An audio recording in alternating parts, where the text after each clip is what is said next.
মুক্তা, তুমি?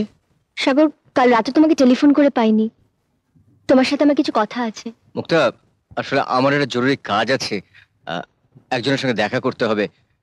তুমি এখন এসো, আমি পরে বাড়ি থেকে কথাগুলো শুনবো। সাগর, তুমি বুঝতে পারছো না আমি কি বলতে চাই। প্লিজ মুক্তা, আমার দেরি হয়ে যাচ্ছে।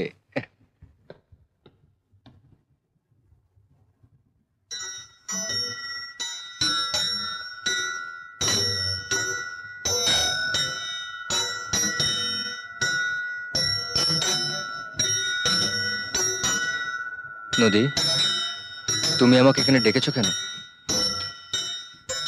এই মায়ের কাছে পুজো দিয়েই আমি তোমাকে পেয়েছি,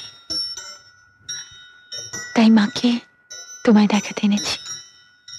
মার ওপর তোমার এত বিশ্বাস? কেন বিশ্বাস হবে না? কেন?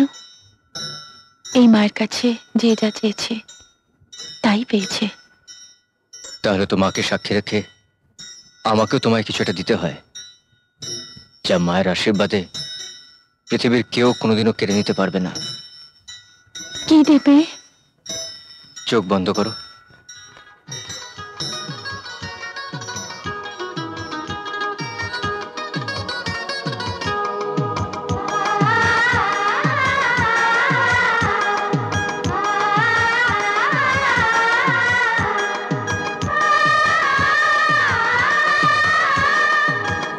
চোখ খোলো।